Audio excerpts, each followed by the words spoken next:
Rebonjour, chers frères et sœurs. Nous continuons la marche avec notre Sainte Mère Marie, Ève nouvelle, qui accompagne sa fille Ndomomelingi Thérèse vers le Seigneur, Dieu Tout-Puissant, Créateur du ciel.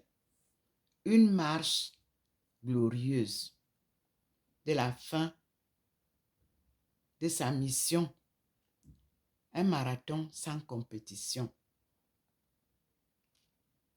Illuminé par la lumière, comme vous le voyez, elle parachève avec Dieu sa mission sacrée, comme vous le voyez. Et nous allons ensemble vivre devant le Seigneur Tout-Puissant, Trinité Sainte, Dieu le Père, Dieu le Fils et Dieu Saint-Esprit, cette belle victoire d'une appelée de Dieu à une mission sacrée. Tout est grâce. Louons Dieu, glorifions-le. Alors nous allons aujourd'hui vous faire découvrir les grandes énigmes des trésors perdus. Tout ce que je vous apporte, je l'ai reçu par la grâce de Dieu. Les découvertes, c'est lui qui me les enseigne. Ça, c'est hier. De la page 72 à la page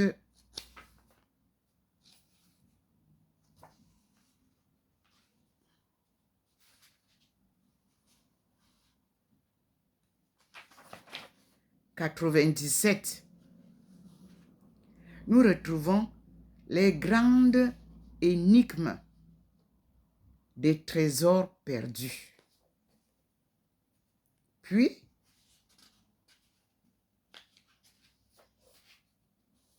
l'invincible armada, c'est-à-dire les trésors engloutis. Pour le moment, le Seigneur me fait découvrir les grandes énigmes des trésors perdus que je vais lire. Et ces lectures se retrouvent dans le livre de la Bible où elle parle des trésors du roi Salomon. C'est une ouverture pour que je comprenne, pour que je sache où aller lire maintenant dans la Bible. Je lis.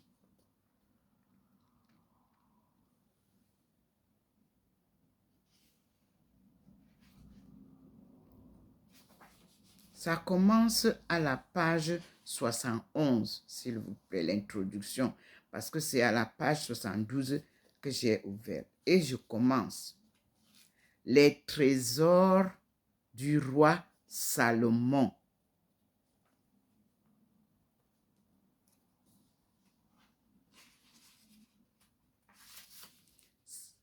Ces énigmes, les grandes énigmes des trésors perdus, sont présentées par Paul Ulrich, publié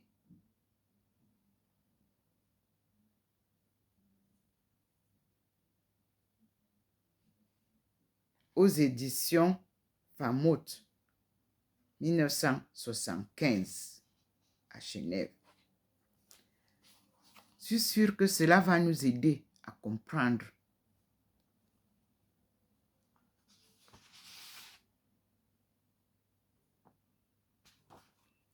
Jamais archéologue n'avait eu aussi peu de documents en main. La seule Bible Ils avaient quitté Jérusalem un jour de 1937 et depuis des semaines, ils cheminaient au pas lent des caravanes. On avait dit adieu au mont de Judée et à leur parfum qu'exalte la rosée matinale. On avait traversé le désert du Negev, dont les pierres surchauffées brûlaient même la corne protectrice des pattes des chameaux. Enfin, on avait abordé le Wadi El Araba, la vallée du désert gigantesque, effondrement dans lequel les démons jouent avec le vent. C'était ici que l'on pouvait voir la formidable crevasse qui, née en Asie mineure, se poursuit jusqu'en Afrique. Mais un homme est peu sensible à la beauté apocalyptique du lieu. Il s'appelle Nelson Glueck, passionné d'orientalisme, et il a mis toute sa fortune dans l'expédition qu'il dirige et qui réunit des architectes, des géologues, des historiens, voire des photographes. Tous partagent l'enthousiasme et l'entendement, et l'entêtement de leur chef. 2 points. La Bible parle des trésors du roi Salomon. On doit les retrouver. Ceux qui savent, c'est-à-dire ceux qui ne croient pas aux légendes, ont haussé les épaules. 2 points. Comment un livre aussi mythique que la Bible pourrait-il dire la vérité? Glueck s'est entêté. Le voici à pied d'œuvre. Phénomène étrange que remarquent tout de suite les savants de l'expédition. Dans la vallée du désert, les pierres changent de couleur selon la position du soleil. On découvre ainsi du feldspach brun, du mica lourd, de reflets d'argent, et enfin une pierre verte, la malachite, que les chimistes nomment d'une façon dénuée de poésie, carbonate hydraté de cuivre. On trouve aussi du minerai de fer, mais là n'est pas l'essentiel, car à chaque filon de ce minerai, on aperçoit des vestiges de galeries semblables indiquer que dans les temps immémoriaux, il y a eu là des mines exploitées. Le voyage se poursuit, enfin la mer, qui lèche le port d'Aqaba, celui que la Bible nommait Élat. Ici viennent se confronter 3 mondes, la Palestine, l'Arabie et l'Afrique. Glueck n'est pas là pour méditer sur le destin de ce creuset promis à toute la tribulation du Proche-Orient. L'expédition pique droit sur une colline qui semble naître de la plaine brûlée, Tel el-Khelef. On se met au travail, les pelles et les pioches impatientes exhument de la terre, inviolée depuis des millénaires, des pans de murs, quelques objets domestiques, assiettes et plats, des hameçons de cuivre. Apparemment, rien d'essentiel. Déjà, Glueck songe à aller plus avant. Édom, Moab, Aman, alors appelé Ammon, Damas. Mais il réfléchit une fois encore. On a découvert de la malachite et des objets en cuivre. L'explorateur feuillette une nouvelle fois sa vieille Bible. Livre des Rois 9, verset 6. 2 points. Citation. Et le roi Salomon équipa aussi une flotte à Ézéon, Géber, près de Élat, sur le bord de la mer des Roseaux, au pays des Édomites. Le savant sursaute. Une évidence le frappe comme la foudre. À l'époque biblique, Édom s'étendait donc jusqu'à la mer Rouge. Alors Salomon, d'arrache-pied, on recommence à fouiller les entrailles du Tel El-Keflef. Victoire, on met à jour des galeries, des murailles. Des poteries permettent de fixer une date. 1000 ans avant Jésus-Christ, l'époque de Salomon.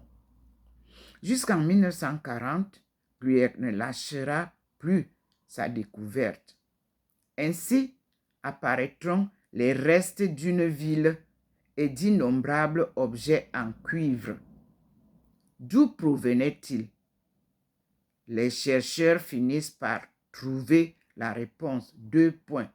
Les fouilles permettent de découvrir un four de fonderie d'une conception si originale, le refroidissement étant assuré par un système de captage des vents qu'il faudra plus de 2000 ans. Et le savant Bessemer,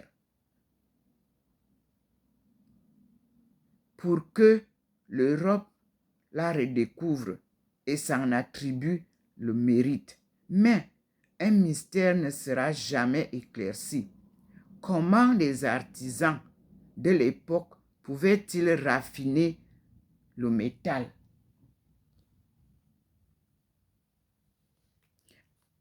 Il y a un changement et je vous fais voir la marche sur le mur. La main invisible de Dieu dessine sur le mur le portrait de sa servante, accompagnée par la lumière divine. Et vous avez le portrait de sa servante assise comme à l'université, dans une chaire, en train de donner lecture de la parole de Dieu, des enseignements divins. Vous voyez vous-même ça au-dessus de la télévision, tel que je suis habillée depuis le premier jour, avec un voile noir entouré de blanc devant, une bande blanche. Et je suis posée sur la photo que le Christ m'a donnée en signe de sa parole d'évangile que lui m'aide à découvrir, car c'est à lui que Dieu a donné la parole de l'évangile, parole de vérité et parole de vie. C'était important que je vous montre comment nous continuons la marche. Vous-même, vous pouvez voir, nous partons de là et nous montons là. Voyez vous-même, la lumière vient déjà là pour rejoindre le Seigneur. Merci, mon Dieu, nécessaire. C'était important. Voilà pourquoi il m'a fait arrêter la lecture de ces nouvelles découvertes, des trésors perdus, les grandes énigmes des trésors perdus. C'est un livre que j'avais eu comme ça, que les livres qu'on jette actuellement, comme les gens ne veulent plus lire. Oui, devant l'église de Saint-Martin. Et j'ai pris, j'ai mis ici à la maison. Et depuis quelques jours, le Seigneur illumine cet endroit-là. Et alors hier, j'ai essayé de regarder et voilà comment je trouve. Et je continue la lecture. C'est à Dieu la gloire.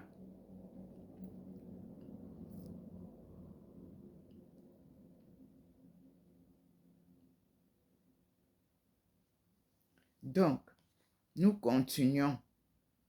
Apparemment, rien d'essentiel déjà.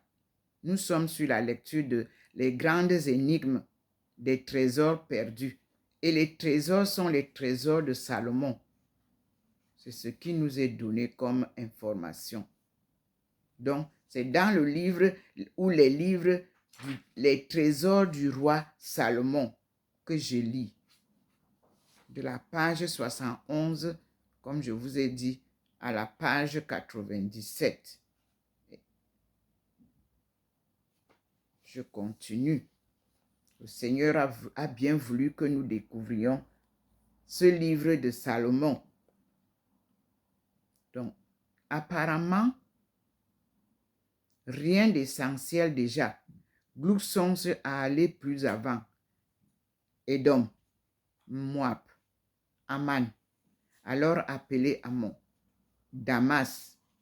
Mais il réfléchit, une fois encore, on a découvert de la malchite et des objets en cuir. L'explorateur feuillette une nouvelle fois sa vieille Bible. Livre des rois, 9, verset 26, 2 points. Je cite. Et le roi Salomon équipa aussi une flotte à Ézéon, Guéber, près d'Élas, sur le bord de la mer des roseaux, au pays des Édomites. Fermez les guillemets. Le savant sursaute. Une évidence le frappe, comme la foudre. À l'époque biblique, Édom s'étendait donc jusqu'à la mer Rouge. Alors Salomon, d'arrache-pied, on recommence à fouiller les entrailles du tel El Kelefet. Victoire, on met à jour des galeries, des murailles. Point. Des poteries permettent de fixer une date, 1000 ans avant Jésus-Christ, l'époque de Salomon. Jusqu'en 1940, Glueck ne lâchera plus sa découverte. Ainsi apparaîtront les restes d'une ville et d'innombrables objets en cuivre. D'où provenaient-ils? Les chercheurs finissent par trouver la réponse. 2 points. Les fouilles permettent de découvrir un four de fonderie d'une conception si originale. Entre parenthèses, le refroidissement étant assuré par le système de captage des vents qu'il faudra plus de 2000 ans. Et le savant Bessémel, pour que l'Europe la redécouvre et s'en attribue le mérite. Mais un mystère ne sera jamais éclairci. Comment les artisans de l'époque pouvaient-ils raffiner le métal? Avant que la Seconde Guerre mondiale n'éclate, lui ira jusqu'au bout de ses découvertes. Une porte protégée par une triple muraille lui permet d'affirmer que l'hôtel qu'elle ait fait était bien le port des Éon-Guéber, indiqué par la Bible, c'est-à-dire le port construit et équipé par Salomon. Consignant par écrit ses découvertes, le savant américain se montre aussi lyrique que l'Ancien Testament.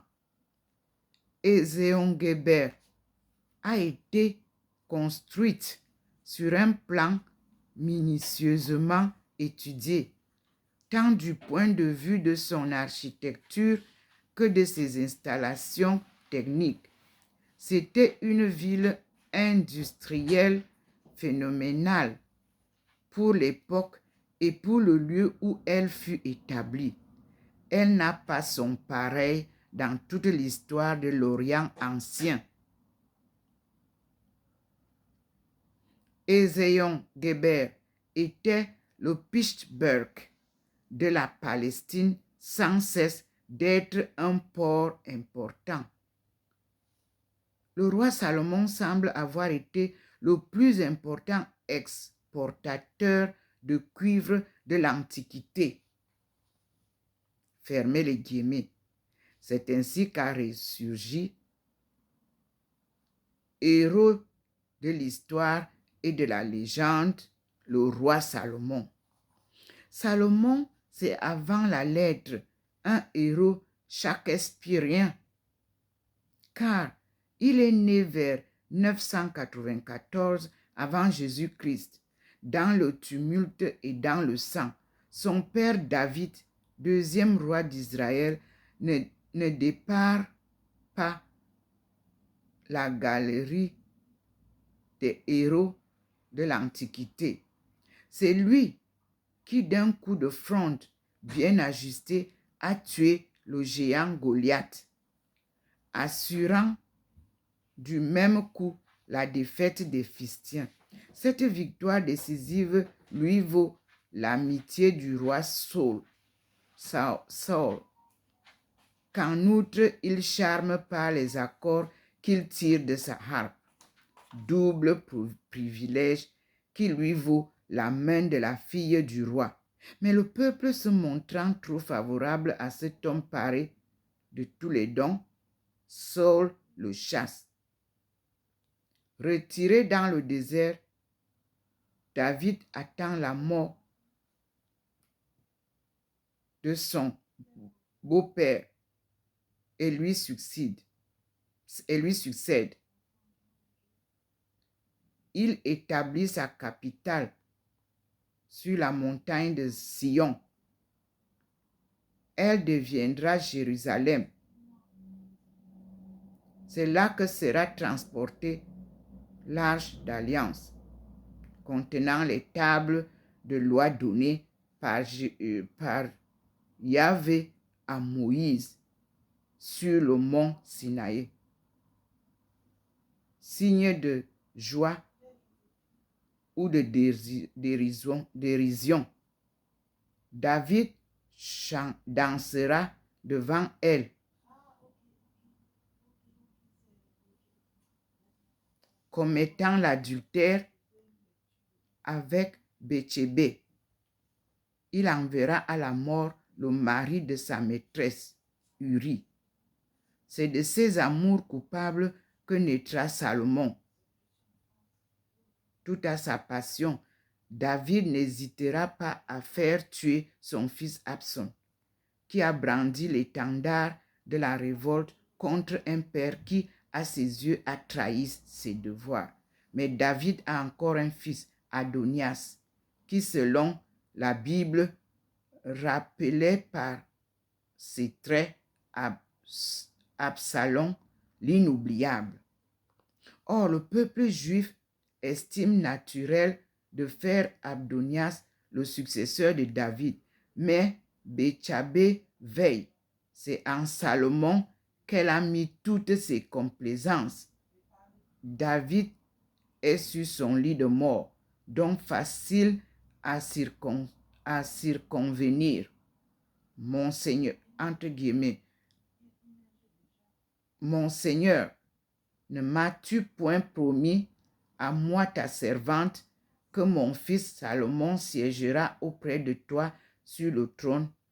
Tout Israël a les yeux fixés sur toi.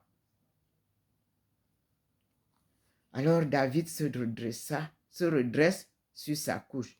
ton fils Salomon régnera après moi. Et ce que j'ai t'ai promis, je vais l'accomplir aujourd'hui.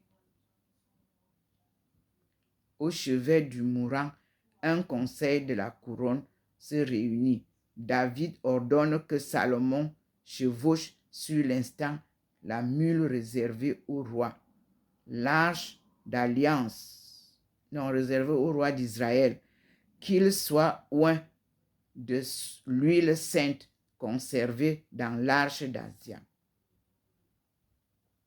Adonias comprend qu'il est perdu, mais comment son demi-frère ne lui laisserait-il pas la vie sauve? Retourne chez toi, dit simplement Salomon à celui qui, un instant, s'est cru roi d'Israël. La formule n'engage rien. David est mort et Salomon est le seul maître.